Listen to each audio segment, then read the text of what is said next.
How many lives does a single soul touch before it fades quietly into the light? In a small town softened by winters and worn hopes, a forgotten dog waited, not for rescue, but to rescue everyone else. This is the story of Lucian, and if you listen closely, maybe, just maybe, you'll hear him in the quiet spaces of your own heart. The rain came lightly that morning, a persistent mist clinging to the worn stones of Greystone's central square. It was the sort of rain that blurred the outlines of things, softened the edges of buildings, and made the world seem suspended somewhere between waking and dreaming. Ivor Darnell sat hunched over a brass pocket watch on one of the old granite benches near the dry fountain, a battered toolkit open beside him. At 43, Ivor had the look of a man who had been left behind by life, lean, with hands calloused from decades of delicate work, short brown hair beginning to gray at the temples, a trimmed beard flecked with silver, and eyes the color of tarnished copper, always shadowed, as if still carrying a grief too large for words. His brown overcoat was worn thin at the cuffs, his boots scuffed and dulled. Fixing things was Ivor's way of keeping the world from slipping too far beyond his grasp, a habit born in the years after he lost his daughter, and then his wife, to the kinds of accidents no clock could ever warn of. As he worked, he glanced up instinctively, and that was when he saw it. A large figure, huddled at the far edge of the square, unmoving against the gray wash of the world. It was a dog. A German shepherd, unmistakably so even from a distance, though this one was no parade ground specimen. Its coat, meant to be a proud mix of black and tan, was now soaked through, hanging in bedraggled clumps against a gaunt frame. Its ribs showed beneath the wet fur, and its ears, one standing, the other drooping slightly, gave it a lopsided, tragic air. Yet it was the eyes that caught Ivor and held him fast. They were not pleading or fearful, as might have been expected. They were simply watching, clear and still, as if weighing him in a balance only it understood. Ivor clicked the watch shut and tucked it carefully into his pocket. Gathering his tools with slow, deliberate movements, he stood, brushing rain from his coat. The dog did not flinch, did not cower. It merely continued to sit, like a sentinel carved out of sorrow itself. Ivor hesitated for a moment, glancing around the empty square. No owner, no leash, no sign that the animal belonged to anyone but the rain. Against the logic that usually governed his actions, Ivor found himself walking towards it. When he drew close, he noticed the worn leather collar around the dog's neck, heavy with years and exposure. Hanging from it was a small round brass tag, its surface tarnished and nearly unreadable. Ivor knelt slowly, mindful of sudden movements, and squinted to read the faint engraving. I was part of someone's world. The words felt like a blow, soft and shattering all at once. He reached out a hand, palm up, but the dog made no move, no growl, no retreat. It merely watched, an island of patience amid the drizzle. "You're a stubborn one, aren't you?" Ivor murmured, voice roughened by disuse. His breath steamed in the chilly air. Slowly, he unlooped the thin rope he kept coiled in his coat for binding toolboxes and fashioned a makeshift leash. The dog allowed it without resistance. As they moved through the square together, Ivor realized the rain no longer seemed so heavy. His home was a modest two-story brick house on Wren Street, part of an older neighborhood where ivy crept up the walls and the mailboxes bore names worn almost to illegibility. He led the dog inside, careful not to rush him. The creature stepped across the threshold as if it was crossing into another world entirely. Inside, the air was warm and thick with the scent of old wood and tea. The dog, still unnamed, stood dripping on the doormat, eyes scanning the small living room lined with ticking clocks, some silent, some chattering quietly to themselves. Ivar fetched a towel and crouched down, drying the worst of the rain from the animal's matted coat. Close up, he saw the signs of long neglect: the wiry frame, the faint scars at the edges of its ears, the roughness of pads worn thin by too much walking and too little care. The dog accepted the attention without protest, the faintest tremor of its tail the only indication that it felt anything at all. Later, after a pot of weak tea and a sandwich eaten in the quiet ritual he kept for himself, Ivar sat back in his creaking armchair and stared at the dog curled loosely on the rug. He thought of the brass tag, of the words that had pierced him so unexpectedly. He needed a name to call him by, something that fit not just the shape but the spirit of this creature who seemed stitched together from shadows and silence. The answer came almost at once. "Lucian," he said aloud. "Light." The dog lifted his head slightly at the sound, one ear twitching. Ivar smiled, the expression foreign and a little painful on his face. Experimentally, he stood and crossed to the old phonograph in the corner, a relic from his wife's estate. After a moment's rummaging, he found a record, Debussy's Clair de Lune, and placed it gently onto the turntable. The music bloomed soft and low, rising like mist through the room.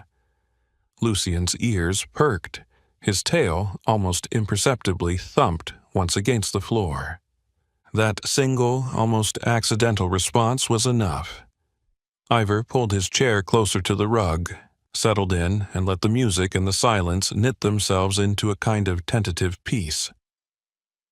Across town, a different kind of quiet reigned. Clara Vogel stood at the window of her mother's small apartment, watching the rain paint streaks across the glass. Clara, 34, was a woman of small frame and tired grace, her dark blonde hair always twisted into a loose knot at the nape of her neck. Once a promising poet herself, she had returned to Greystone to care for Elsa Vogel, her once brilliant mother whose mind now floated unmoored in the fog of Alzheimer's. Clara wore sensible skirts and soft sweaters, always looking slightly out of place among the sharp lines and neon of the city's newer districts. Her heart, like her voice, was gentle but persistent, a quality that made her a natural in her work as a speech therapist. Yet, lately, nothing had helped. Matteo Renner, one of her youngest students, was a particular worry. Matteo was 9 years old, with messy brown hair and wide green eyes that rarely met anyone else's. Small for his age, he carried himself with the wary hesitance of a bird half expecting the world to crumble beneath him. Despite Clara's best efforts, Matteo refused to speak during therapy sessions, his voice locked away behind walls of fear and silence.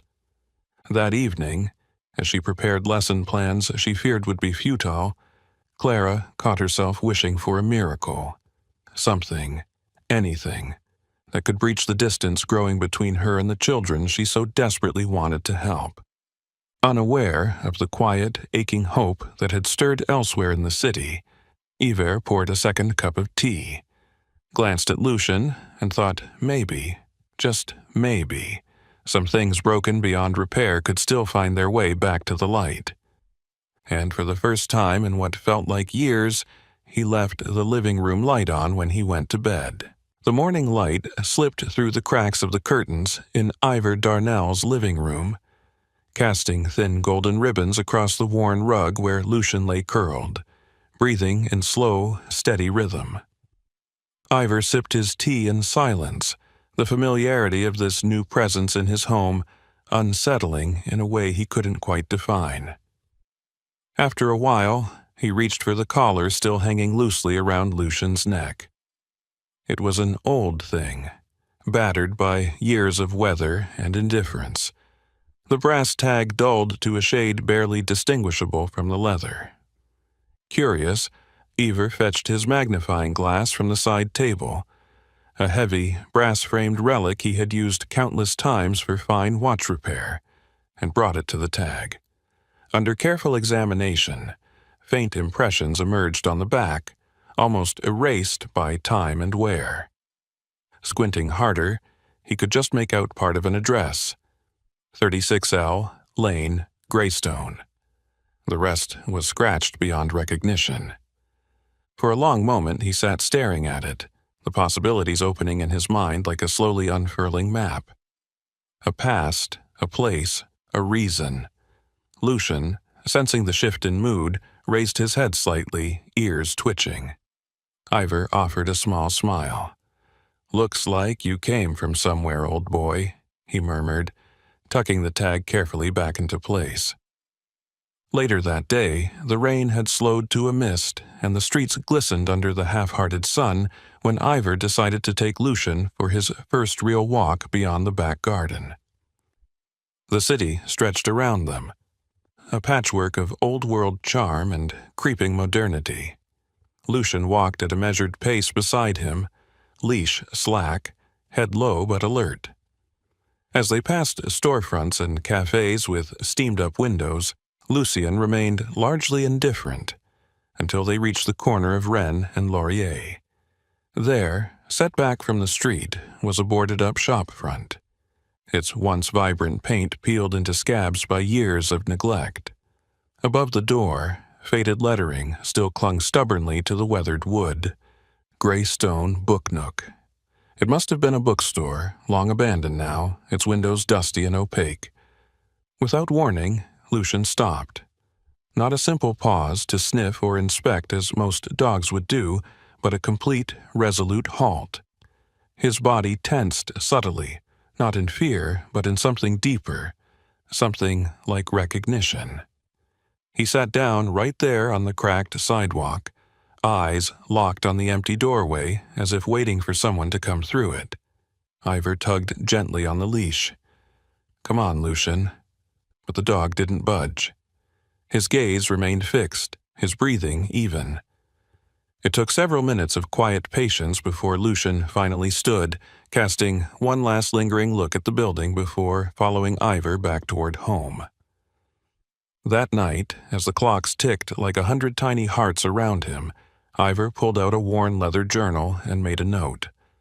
Lucian recognized something at the old bookstore on Laurier. Sat down. Waited, as if he remembered. It felt strange, recording the actions of a dog with such gravity, but there was something about Lucian that demanded to be noticed, to be understood. Across the city, in a smaller, quieter apartment, Clara Vogel was adjusting to her own difficult rhythms. She sat at the kitchen table, long legs folded neatly under the chair, her slender fingers tracing the rim of a chipped tea mug. Her pale blue sweater, knitted by her mother years ago, hung a little loose on her frame, a testament to stress she hadn't admitted aloud. Elsa Vogel, her mother, sat in the adjoining living room, staring at a point somewhere beyond the television, which played a muted rerun of an old travel documentary. Elsa had once been a luminous presence, tall, elegant, with hair the color of honey and a voice that could shape language into silk. Now, at 70, her silver hair was cropped short for practicality, her green eyes often clouded with confusion. Some days she was sharp enough to recite entire poems from memory. Others she mistook Clara for a nurse. Today had been a good day. Elsa had spoken of a dog she once knew, a German shepherd with intelligent eyes and a habit of resting its head on her writing desk as she worked. "Like a living muse," Elsa had said, smiling faintly before drifting back into silence. Clara had seized on that memory, tucking it carefully away. At Greystone Elementary, another quiet battle was being waged. Matteo Renner, a boy of slight build and perpetually rumpled hair, sat cross-legged on the floor of the school library, arms tightly wrapped around his knees. His counselor, Mrs. Lorna Peake, a patient woman with salt and pepper curls and an endless collection of cheerful scarves, watched him from a respectful distance.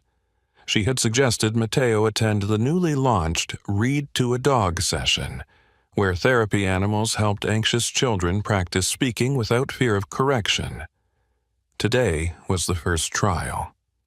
Clara stood by the library door, arms crossed lightly, her heart a knot of hope and doubt. She had heard about the dog they had brought in, a recent addition, a German shepherd named Lucian, who supposedly had the rare gift of simply listening without expectation. Lucien entered alongside Ivor, who had agreed reluctantly, not certain how his quiet companion would handle such an environment.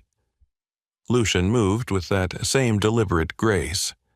His fur newly brushed through the scars along his side remained faintly visible beneath the soft tan and black coat. His cloudy right eye and vivid left one gave him a mythic look, like a creature that had seen too much and forgiven most of it. Without prompting, Lucian walked to the center of the reading circle and lay down, his large frame sinking into the threadbare carpet with a sigh. Matteo's green eyes widened. Cautiously, clutching a battered copy of The Wind in the Willows, he crawled closer until he was within reach of Lucian's steady, rhythmic breathing. No one spoke. No one told Matteo what to do. He looked around once, nervously, then opened the book. His voice, when it came, was a whisper, a breath across a page. Mole had been working very hard all the morning. Lucian lifted his head slightly, ears twitching toward the sound. Matteo smiled, a real, unguarded smile, and continued, growing a little louder with each line. Clara felt something catch in her throat. Beside her, Mrs. Peake dabbed at her eyes with a corner of her scarf. Ivor, standing at the back of the room, watched Lucian intently. The dog made no move to interrupt, no sign of impatience. He was simply there, absorbing the boy's hesitant words as if they were the most important thing in the world. Afterward, Matteo set the book down carefully beside Lucian's paws. For a heartbeat, no one moved. Then Lucian shifted forward, gently nudging the book closer to Matteo with his nose. The boy laughed, a quick, bright sound that seemed to ring against the dusty shelves like the clearest bell. That night, back at home, Ivor jotted another note in his journal. Lucian listens. Really listens. And sometimes, that's all someone needs to find their voice again. Outside, the city pulsed with quiet life. Tomorrow would bring more questions, more small, uncertain miracles.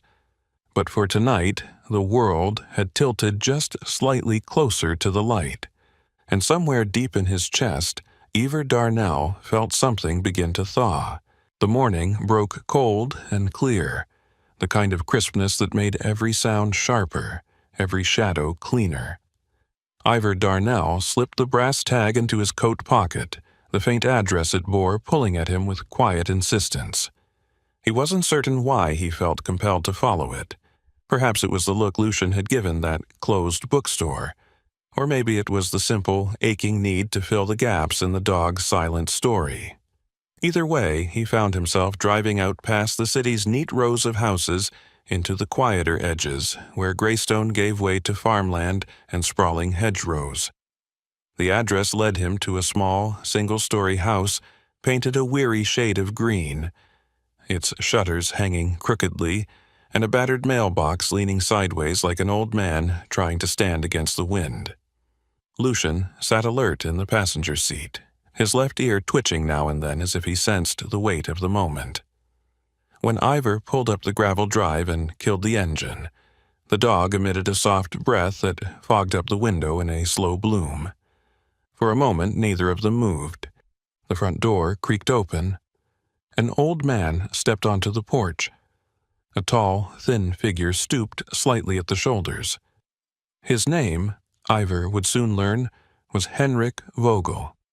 He was perhaps in his late 70s, his face a map of deep lines carved by years of sun, grief, and survival. His gray hair was combed back neatly, but his flannel shirt and worn jeans spoke of a man who no longer dressed for anyone's approval. his blue eyes, pale and sharp as cracked ice, fixed immediately on the dog inside the truck. Without waiting for an invitation, Ivor climbed out. Lucian whined, barely a sound, and Henrik froze, one hand gripping the porch railing like it was the only thing keeping him standing. "He's still alive?" the old man whispered, voice brittle and cracking. Ivor nodded, uncertain, feeling the fragile air thick between them. Henrik took a slow, cautious step forward. "He was my son's," he said, the words dragging themselves free like heavy stones. "Bruno. His name was Bruno." Ivor gently opened the truck door. Lucian hopped down with a stiffness that betrayed his age, but also a kind of practiced dignity. The dog approached Henrik with wary slowness, head lowered slightly, but tail loose, a peace offering of posture. Henrik dropped to one knee with a grunt, reaching out a trembling hand. Lucian sniffed it, then leaned gently against the old man's thigh, as if no years had passed at all. Tears, sudden and startling, coursed down Henrik's cheeks. "I thought I lost him forever," he murmured, burying his face into the dog's scruffy fur. Inside Henrik's home, the rooms were sparse but clean, filled with the kind of heavy furniture that suggested permanence and loneliness in equal measure. On the mantel above a cold fireplace sat a single-framed photograph. A young man in military fatigues, broad-shouldered and smiling, one arm slung casually over the shoulders of a much younger, sturdier Bruno. The resemblance to Henrik was unmistakable. "My son, Elias," Henrik said later, sitting stiffly in a sun-faded armchair, Lucian, Bruno, lying at his feet. "He served overseas. Never came back." His voice wavered, and for a moment he seemed to shrink into himself.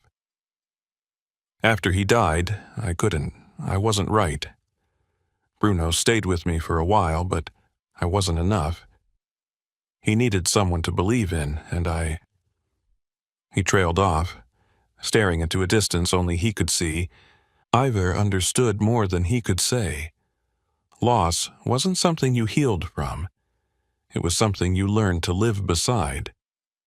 Henrik wiped a sleeve across his face, regaining some measure of composure. "You've taken good care of him," he said. His voice held no judgment, only gratitude. Ivor shook his head. "I think he's been taking care of me." Outside, the wind stirred the bare branches, and somewhere down the road a crow called once, sharp and lonely. Meanwhile, back in the city, Matteo Renner sat cross-legged on his bedroom floor. His tongue poked slightly between his teeth as he concentrated. In his small, cluttered room, decorated with posters of dinosaurs and spaceships, he wrote carefully in blocky, uncertain handwriting on a piece of lined paper. "Dear Lucian," it began, "you are a good listener. Thank you for letting me read. I hope you come back. Love, Matteo." He drew a smiling dog in the corner, its tail wagging furiously. Matteo's mother, Mrs. Renner, a sturdy woman with tired brown eyes and a permanent smudge of flour on her apron, peeked through the doorway. She had not seen her son willingly write anything in nearly a year. She pressed her hand to her mouth, overcome. Elsewhere, Clara Vogel sat in the sunlit nook of a cafe downtown. A leather-bound notebook open before her, pen poised thoughtfully above the paper. Her blonde hair, braided loosely over one shoulder, caught the late afternoon light and gave her an almost ethereal look. Today had been one of Elsa's clearer days, and it had stirred something in Clara, a need to capture the fragility of that fleeting clarity. In looping script, she began to write a poem titled "The Silent Friend." In the room where words slip away, a quiet heart stays, anchored in fur and breath and steady eyes. When she finished, she carefully tore the page from the notebook, folded it once, and placed it into an envelope addressed simply to Mr. Darnell, Wren Street. She had heard through Mrs. Peake that it was Ivor who had brought Lucian to the library. Perhaps he would understand what the poem was trying to say, the gratitude for a silence that healed instead of hurting. That evening, as Ivor and Lucian returned from the outskirts of town, a small envelope was waiting, tucked neatly into the mailbox. The handwriting was unfamiliar, elegant but unpretentious. Sitting at his kitchen table with Lucian stretched out on the rug, Ivor opened the envelope. The poem spilled out onto his hands like something delicate and living. He read it once, then again, the words folding themselves into the quiet places inside him that had long gone neglected. Without knowing why, he found himself smiling. A real smile this time, not the brittle, mechanical grimace he used for shopkeepers and distant neighbors. Across from him, Lucian lifted his head and watched. One ear flopped lazily sideways, the other standing like a sentry. "You've got friends you don't even know about," Ivor said softly, reaching down to scratch behind Lucian's good ear. Outside, night was falling over Greystone, street lamps flickering to life one by one. Somewhere far off, Matteo folded his letter to Lucian and tucked it into his school bag, a plan forming in his young mind. Clara sat by Elsa's bedside, reading the poem aloud while her mother dozed, smiling faintly even in sleep. And in a small crooked green house on the edge of the city, Henrik Vogel sat alone by the fire, one hand resting on a photograph, the other pressed gently against the memory of a dog's fur still lingering on his palm. In ways too small to measure and too vast to name, the world had shifted, just a little closer to something like grace. The flyer had been pinned to the bulletin board inside Greystone's public library, wedged between notices for knitting circles and missing cats. Iver Darnell noticed it while waiting for Matteo's weekly reading session to end. He read it twice before folding it neatly into his coat pocket. Therapy, animal certification, volunteers needed. The words rang in his mind long after he and Lucian had left the library and wandered home along the narrow, leaf-strewn sidewalks. Sitting at the kitchen table later that night, a mug of cooling coffee in hand, Ivor watched Lucian snooze on the rug, paws twitching now and then as if chasing dreams only he could see. It was strange, thinking of Lucian as anything other than a quiet companion, a silent shadow stitched to his days. Yet he remembered the way Matteo had read to him, the way Elsa Vogel had smiled for the first time in days when Lucian laid his head in her lap. Perhaps Lucian was already doing the work. Perhaps he had always been doing it. With a decisive movement, Ivor reached for the old rotary phone in the hall and dialed the number listed on the flyer. A crisp voice answered on the third ring. A woman named Marianne Holst, the program coordinator. She sounded efficient, the kind of person who owned a sensible haircut and an even more sensible collection of clipboards. She explained that the certification event was informal, mostly an observation of behavior in various situations, around wheelchairs, loud noises, unpredictable movements. Therapy animals needed to be calm, steady, unshakable. Ivor glanced at Lucian, who snored softly, utterly unconcerned by the world's noise. "We'll be there," he said. The following Saturday, under a sky of pale winter blue, they arrived at Greystone's community center, a low, sprawling building with ivy creeping up one side and a playground around back, where children's laughter floated on the air like dandelion seeds. Inside, folding chairs had been arranged in a loose circle. A table in the corner offered coffee, juice boxes, and a plate of earnest but unremarkable oatmeal cookies. Marianne Holst greeted them at the door. She was exactly as Ivor had imagined, a tall, broad-shouldered woman in her early 60s, with iron-gray hair cut into a no-nonsense bob and sharp brown eyes that missed nothing. She wore sturdy boots, jeans, and a navy fleece embroidered with the therapy program's logo, a heart cradling a paw print. "This must be Lucian," she said, crouching to eye level with the dog. Lucian regarded her with his usual calm, sniffed her offered hand once, then sat neatly at Ivor's side. Marianne smiled. "Good start," she murmured, ticking something off on a clipboard. They moved through the stations one by one. A volunteer clattered a metal walker across the floor. Lucian's only reaction was a brief flick of his tail. A wheelchair approached quickly, almost brushing his side. Lucian shifted politely, but made no protest. At the sound of a dropped tray, a deliberate crash meant to simulate real-world unpredictability, Lucian's only acknowledgement was a slow blink. Ivor watched it all with a mixture of pride and awe. Lucian didn't need commands. He didn't sit or stay because he was told. He simply was, a stillness at the center of every storm. The final test involved interacting with a group of elderly volunteers posing as nursing home residents. Lucien approached each one with the same quiet gravity, accepting pats and gentle scratches with humble grace. When one frail woman in a lavender cardigan, her hands gnarled like winter branches, dropped her hand limply to the side, Lucian pressed his head into her palm without prompting. Her face lit up, and a breathless laugh escaped her lips. Marianne watched from the sidelines, arms crossed, nodding slowly. "He's a natural," she said aloud, though mostly to herself. That afternoon, they were officially certified.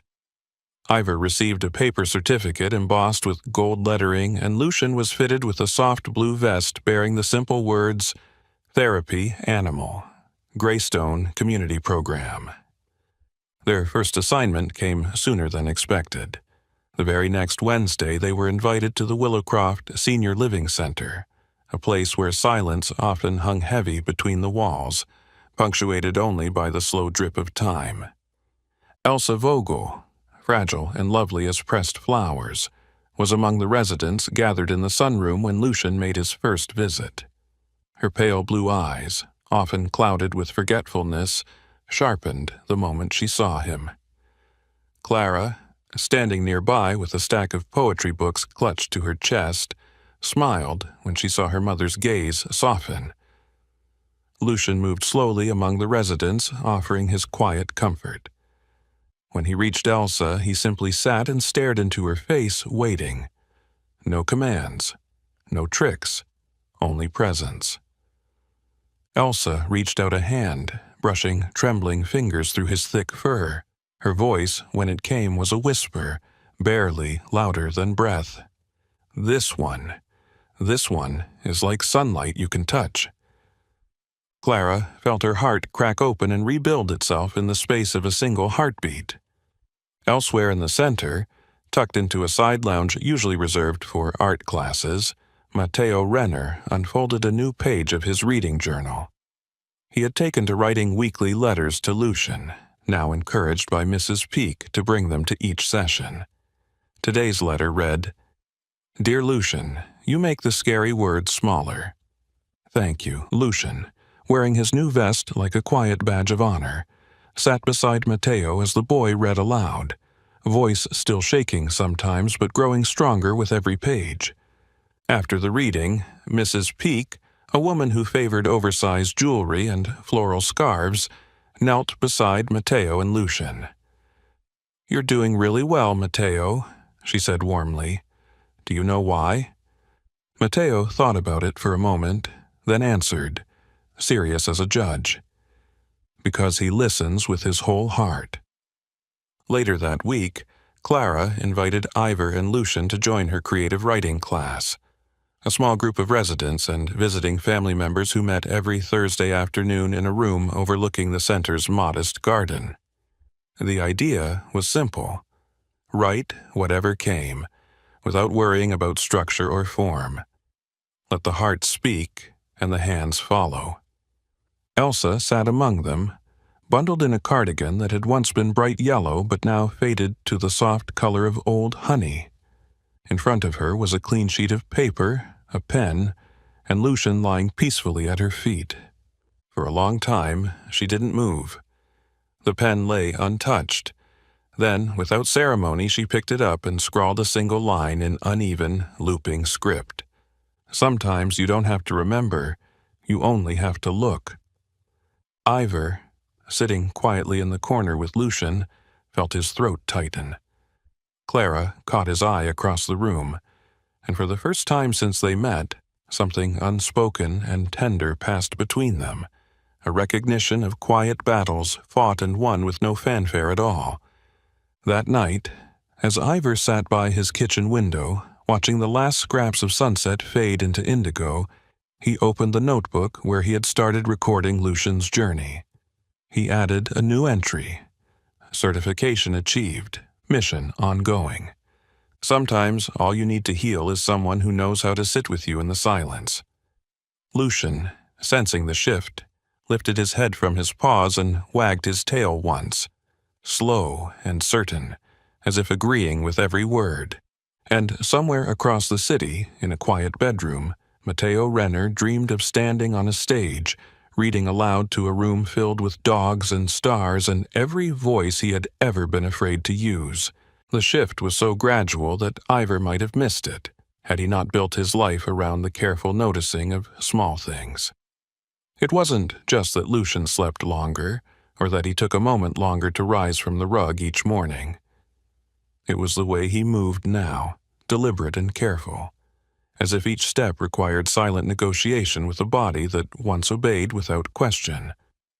The vet confirmed what Ivor had already suspected during a visit that smelled sharply of antiseptic and carried the weight of inevitability. Dr. Lydia Marchand, a kind-eyed woman in her mid-50s with silver-streaked dark hair pinned back in a bun, had a gentle touch and a voice that smoothed over even the hardest truths. She wore a forest green sweater over practical slacks, her rubber-soled shoes squeaking lightly on the clean tile floor. She crouched low, running practiced hands along Lucian's spine, feeling the stiffness in his joints and the slow thump of his loyal heart. "He's old," she said simply, offering Ivor a sad smile as she scratched behind Lucian's ear, eliciting a soft, pleased grunt. "Older than we guessed. His body's telling him to slow down. He's earned the right to listen."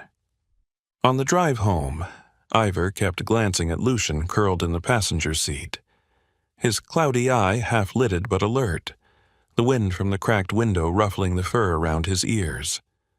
He thought about the years this dog must have carried on his back, the lives touched, the places left behind, and felt an ache, deep and resounding, settle into his ribs. Determined to make things easier for him, Ivor rearranged the living room the next morning. He moved his favorite armchair, a sturdy old thing with cracked leather and a familiar sag, to the wide window that overlooked Wren Street, where the lamplights glowed a soft gold against the cobblestones each evening. Lucian's bed was placed directly beside it, a thick, cushioned mat draped with an old woolen blanket that smelled of cedar and home. Each afternoon, as the sun slanted low and filled the room with honeyed light, Lucian would lay stretched out beside the chair, his head resting just against Ivor's boot, the two of them sharing a silence so complete it seemed sacred. One crisp Saturday, as the leaves turned the color of flame and fell in slow, spiraling dances outside, Ivor found himself rummaging through a chest tucked away in the attic. It was an old, battered thing, once painted navy blue but now chipped and faded, filled with remnants of a life he rarely allowed himself to revisit. Inside, among crumpled drawings, faded photographs, and tiny ballet shoes that had once belonged to his daughter, he found it, the broken pocket watch she had carried everywhere, a memento from a fairground booth won on a whim. He sat heavily in the attic dust, the watch in his palm. The hands had frozen at 3:17 years ago, a stubborn monument to a moment that no longer moved. On impulse, he carried it downstairs, set it gently beside Lucian's paws where he lay dozing in the sunlight, and leaned back in his chair with a weary sigh. The room filled with the lazy hum of the clocks, the whisper of leaves against the window. For a while, nothing happened. Then, with no fanfare, the minute hand of the broken watch shivered, once, then twice, and crept forward by a single beat. Ivor blinked, not daring to trust his eyes. Lucian remained still, breathing slow and steady, a patch of golden light warming the graying fur on his side. Ivor smiled then, not because he understood the moment, but because he didn't need to. Some things were beyond explanation. Some things were simply meant to be witnessed. The days that followed wove themselves into a quiet, luminous rhythm. One afternoon, Clara Vogel arrived at Ivor's door with Elsa in tow, bundled in a lavender shawl and holding something carefully in both hands. Elsa, though increasingly frail, had a proud elegance about her, like a ship still cutting through fog even after most of its sails had fallen. Her silver hair was brushed neatly back, and her sea-green eyes, often distant, shone with clear purpose today. She handed the bundle to Ivor, an intricately knitted scarf, the yarn a deep, rich indigo. "For Lucian," Elsa said, her voice thin but certain, "to keep him warm in the places he goes when dreams call him." Ivor knelt beside Lucian, wrapping the scarf gently around his neck. The dog blinked slowly, accepting the gift with the dignified patience he offered to all things. Clara watched with a small warm smile, her hands folded loosely at her waist. Later that week, Matteo Renner, his cheeks flushed with excitement, burst into the library carrying a construction paper card bigger than his backpack. His mother, Mrs. Renner, trailed behind him, balancing a lopsided chocolate cake that smelled divinely of vanilla and hope. Inside the card, written in careful crayon letters, were the words, "Happy birthday, Lucian. Thank you for being my brave friend." Below was a drawing of Lucian with a cape fluttering heroically behind him, standing on a hill of smiling books. Matteo handed the card to Lucian himself, kneeling so that they were eye level, and whispered, "You're my best secret." Lucian gave one solemn thump of his tail against the floor, and Matteo beamed as if the world had just been made anew. Not long after, Clara extended an invitation to Ivor for a special event, a poetry and art exhibit at the library, organized by her creative writing group and the art students from the local college. The theme was simple but powerful. What I couldn't say, Lucian said for me. On the evening of the exhibit, the library's normally muted halls glowed with soft light. Along the walls hung sketches of Lucian, painted in pastels and charcoal. Some captured him sleeping by the window, others depicted him listening intently as children read aloud. Interspersed among the images were handwritten poems on cream-colored paper, fluttering slightly each time someone passed. Ivor walked slowly among the displays, hands buried deep in the pockets of his worn coat. He recognized Matteo's neat handwriting on a poem titled "The Dog Who Held My Words." He stopped longest in front of one signed simply E.V., Elsa Vogel. Her poem read, "In the quiet, where fear used to grow, I found a lighthouse wrapped in fur and breath, and all my forgotten songs." By the time he reached the center of the exhibit, where a large canvas stood filled with signatures and paw prints dipped in safe, washable ink, Lucian was lying at the base, his head resting on Elsa's foot while she dozed lightly in a chair. Clara approached Ivor with 2 cups of cider, her smile shy but warm. She wore a deep green dress that matched her eyes, her hair loose for once, tumbling in soft waves around her shoulders. She handed him a cup and stood beside him, watching the scene unfold. "You know," she said after a long silence, "sometimes we think we're saving them, but they're saving us, every day."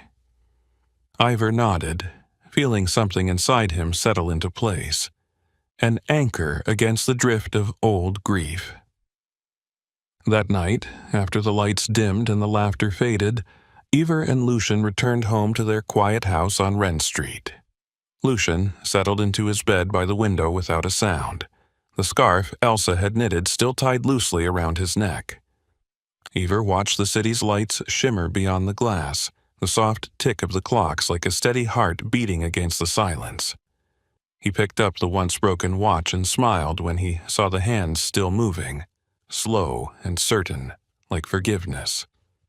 Somehow, without realizing it, time had begun again. The first few visitors arrived timidly, unsure if they were intruding.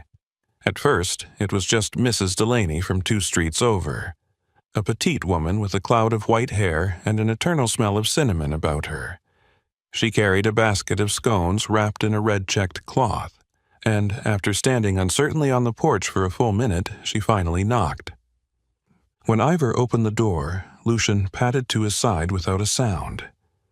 Mrs. Delaney's weathered face lit up, the corners of her eyes crinkling. She knelt, ignoring the creak of her knees, and laid her hands gently on Lucian's broad shoulders. The dog leaned into her touch with the same slow, unassuming grace he offered to everyone.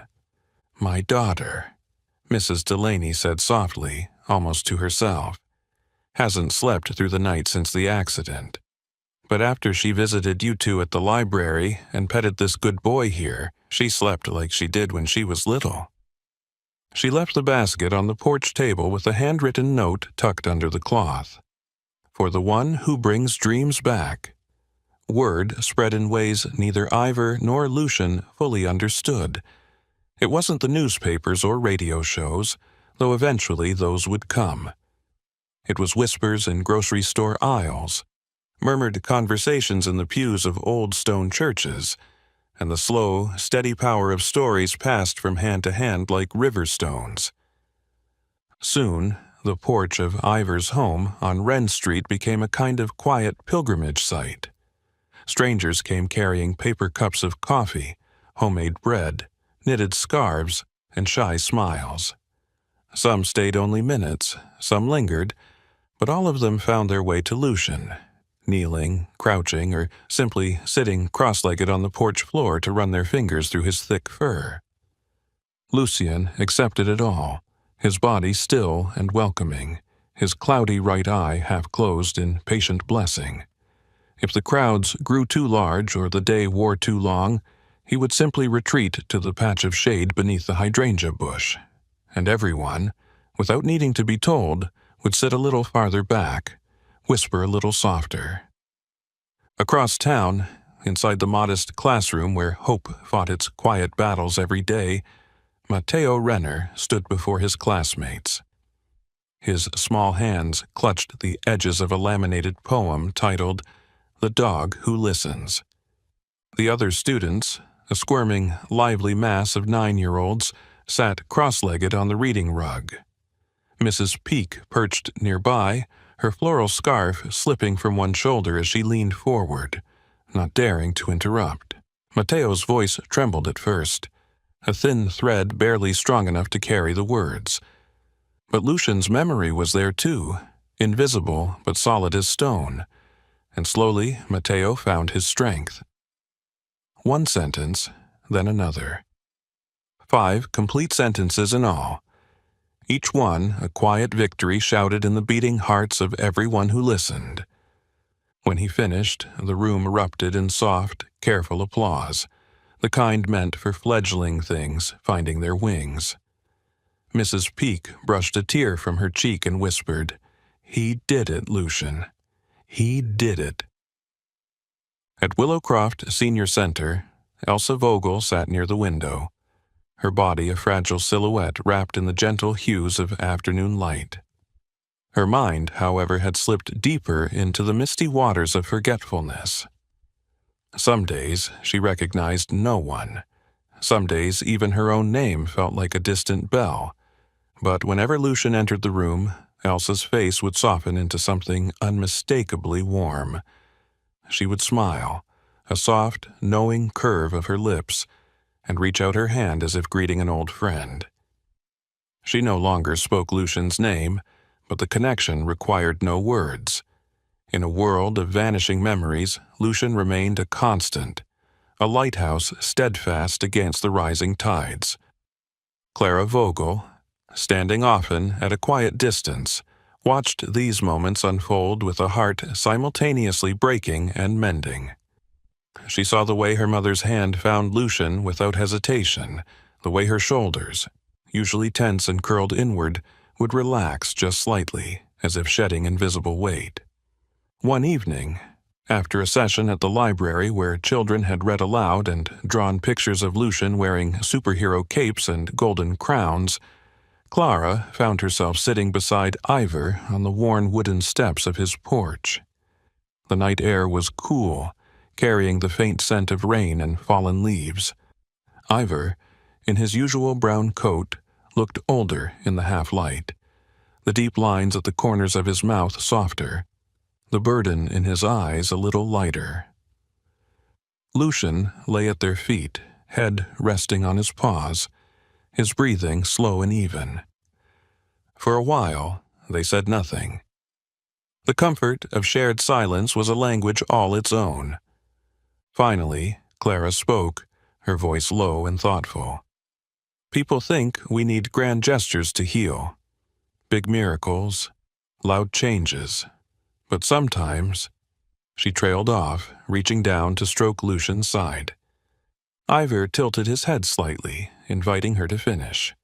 Sometimes, Clara said, smiling gently, all it takes is a dog who listens, one who simply stays. Ivor chuckled under his breath, a sound rare and easy. You're not wrong, he said. I used to think maybe people, needed fixing.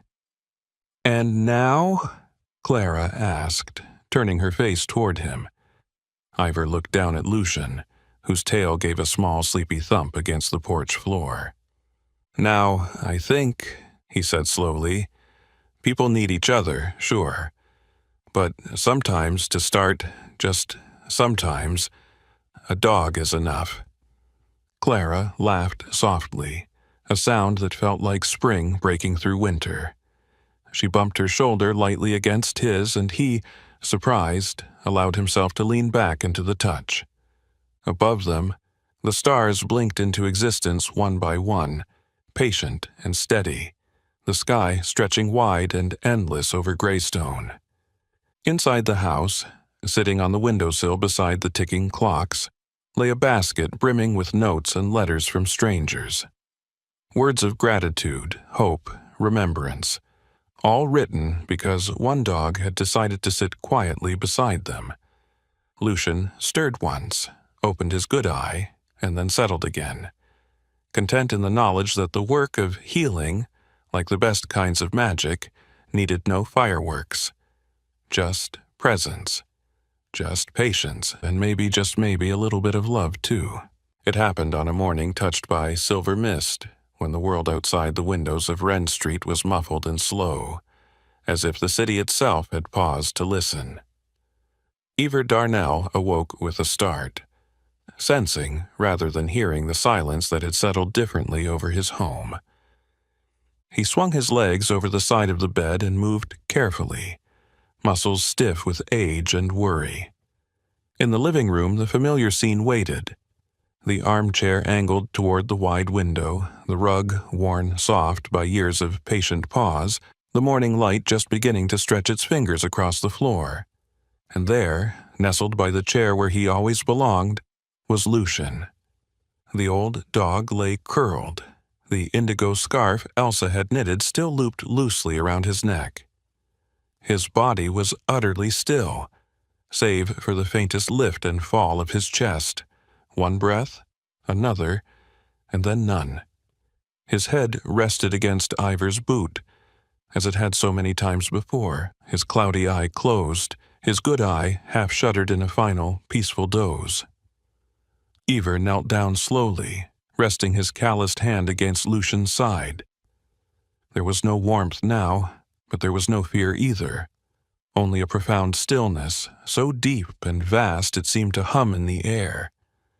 He stayed there for a long time, hand pressed gently against Lucian's ribs, feeling not sorrow at first but a great aching gratitude.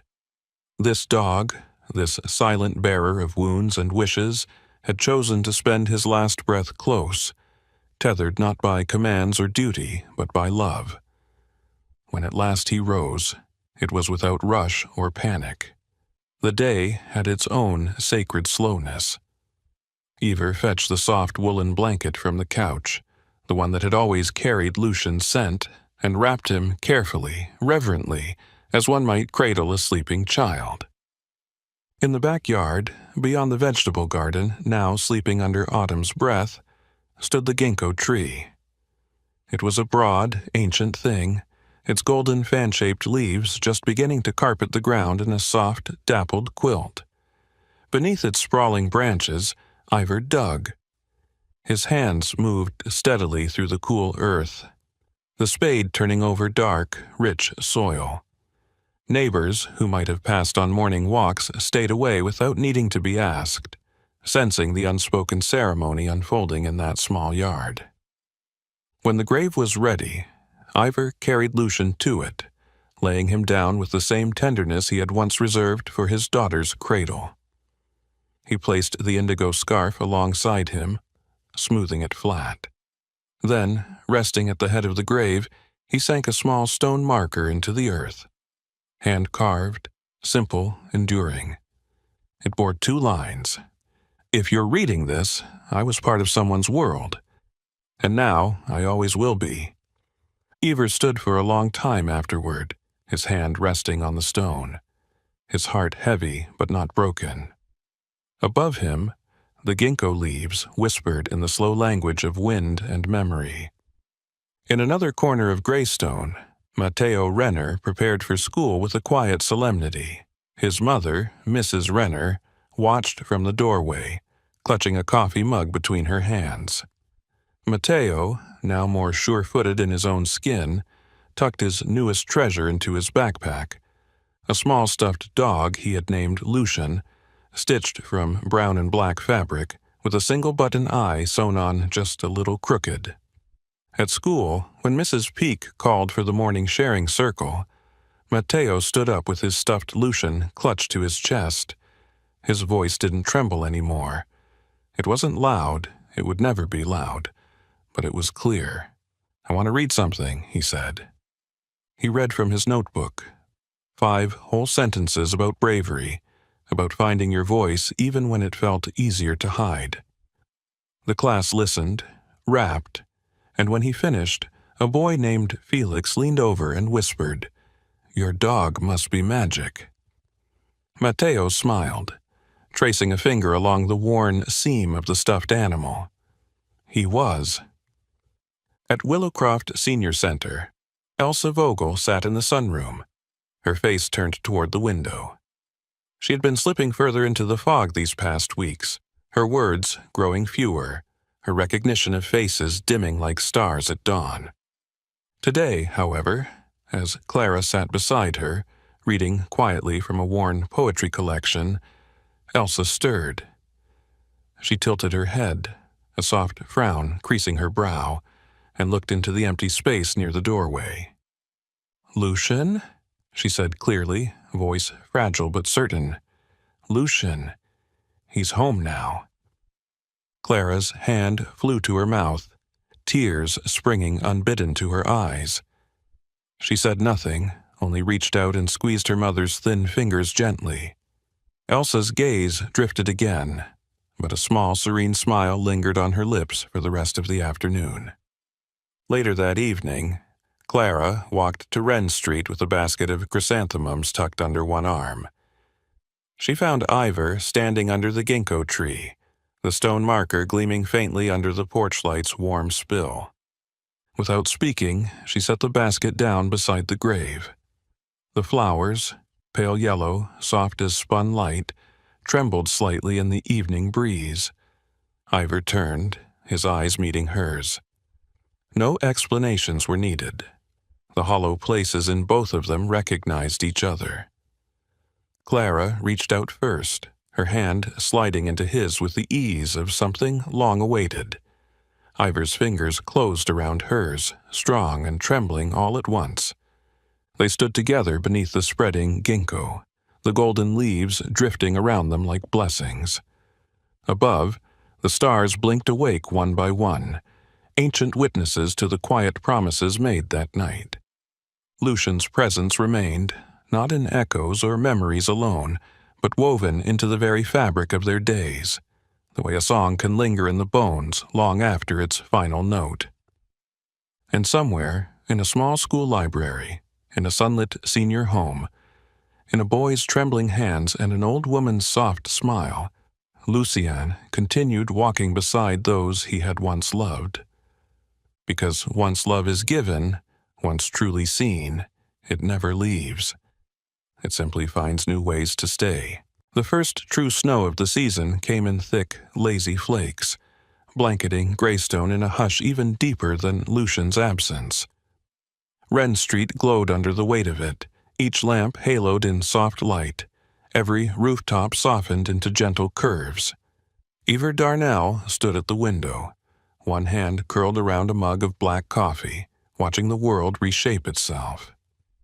The ache of loss still pulsed quietly in his chest, but alongside it, a growing sense of purpose had begun to hum. Lucian's legacy would not, simply fade with the turning of the seasons. 3 weeks after Lucian's passing, Ivor filed the paperwork for the Lucian Fund, a modest initiative aimed at pairing elderly residents of Greystone with senior shelter dogs, those too often overlooked for younger, flashier companions. The fund would cover adoption fees, veterinary care, and offer support for those hesitant to open their hearts again. It was, in every way that mattered, Lucian's work continuing through different hands. On a crisp Thursday morning, Ivor returned to the Greystone shelter, a squat brick building with a battered blue door, and the persistent smell of hope mingled with antiseptic. A woman named Greta Linwood greeted him at the front desk. She was a tall, broad-shouldered woman in her 50s with a mass of tight gray curls pinned haphazardly atop her head, and thick glasses that made her kind hazel eyes seem twice their natural size. Greta had worked at the shelter for 20 years and wore the air of someone who had seen too many beginnings and too few happy endings. "You here for the fund placements?" she asked, her voice rough but warm. "Maybe," Ivor said, offering a rare shy smile. "Maybe something more." Greta nodded like she understood everything he hadn't said out loud. They walked slowly down the rows of kennels. Dogs of all sizes and shapes stared out through chain-link doors, some barking with frantic energy, others sitting in resigned silence. Ivor tried not to compare any of them to Lucian. It wasn't fair, it wasn't the point. Then, at the end of the third row, he saw her. A German Shepherd mix, smaller than Lucian had been, with fur that was more sable than black and tan. One ear flopped sideways, giving her an expression of perpetual curiosity. Her frame was lean, almost wiry, and one hind leg bore the faint scars of an old injury that had never healed quite straight. Yet it was her eyes that stopped him cold. Amber brown, steady, and impossibly patient.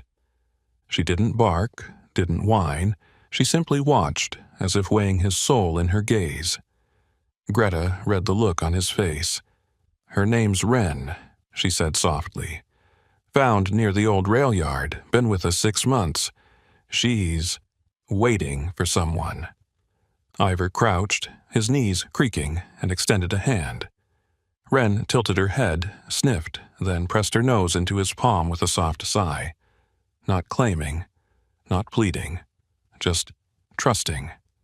It wasn't replacing Lucian. It never could be, but maybe, just maybe, it was something else.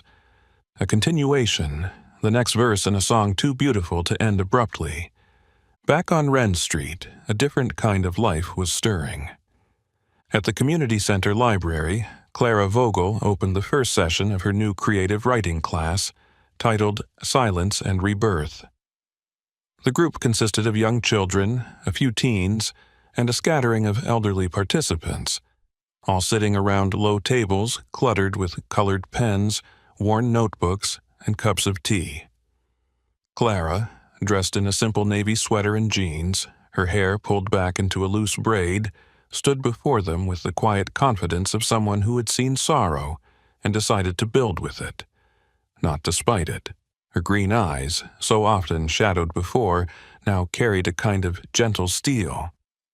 "We're here to find the words we thought were lost," she said, "or to sit with the ones we can't find yet. Both are important. Both are enough." In the children's reading room, Matteo Renner wore a bright yellow badge that read Junior Storytime Host.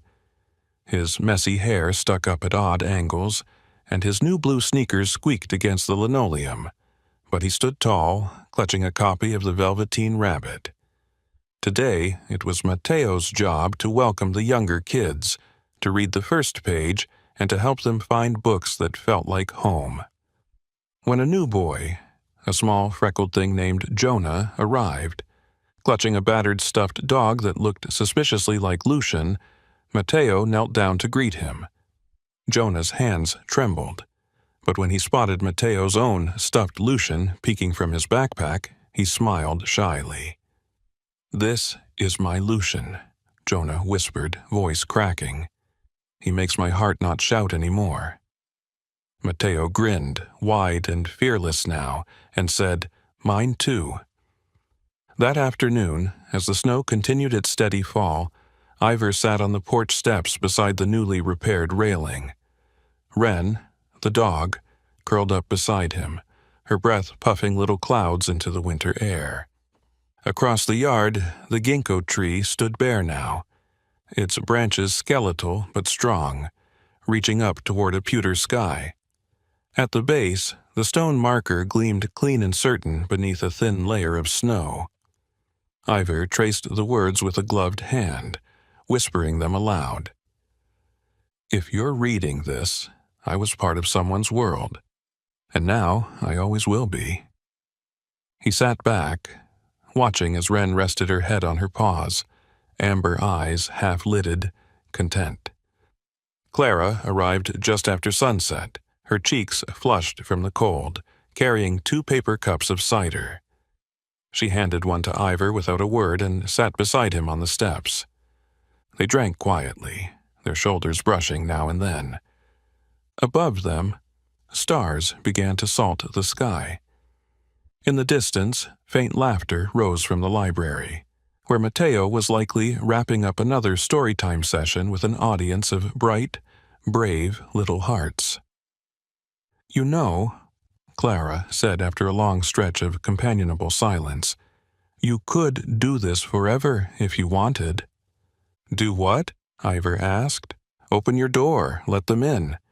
Build something new without forgetting what came before." He thought about it.